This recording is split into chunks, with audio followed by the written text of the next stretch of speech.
Larry Kramer, a writer and activist who used relentless, often antagonizing tactics to goad public officials, scientists and fellow gay rights proponents to staunch the AIDS epidemic in the 1980s, in the process becoming one of the most significant and divisive figures in the gay rights movement, died May 27 at his home in New York City.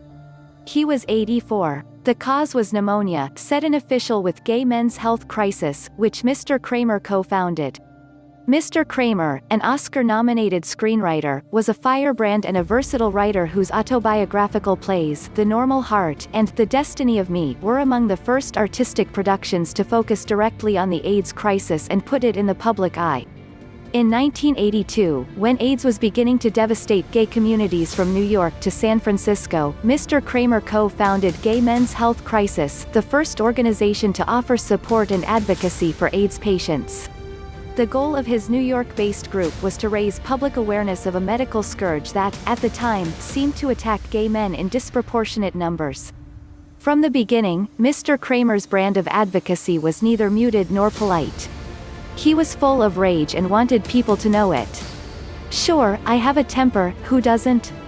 he told Newsday in 1992. "It happens when you've seen so many friends die." In 1987, he helped launch ACT-UP AIDS Coalition to Unleash Power, which performed guerrilla acts of disruption against public officials, scientists and religious leaders. True to Mr. Kramer's calling as a playwright, his tactics were often theatrical. ACT-UP demonstrators shut down the New York Stock Exchange, picketed the headquarters of the Food and Drug Administration, surrounded St. Patrick's Cathedral in New York and shouted down speakers at AIDS conferences.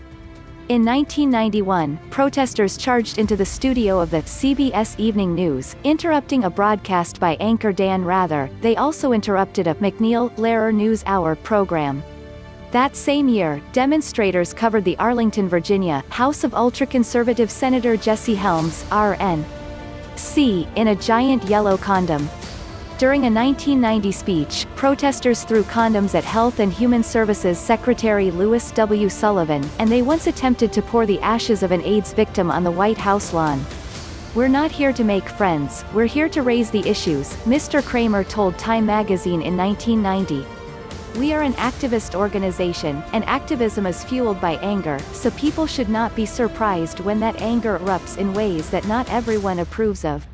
He held particular scorn for closeted gay men who worked against gay interests.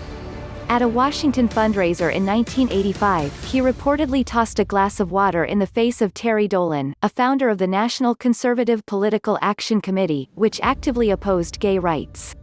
Dolan, who was known to frequent gay bars, died of AIDS in 1986. Mr.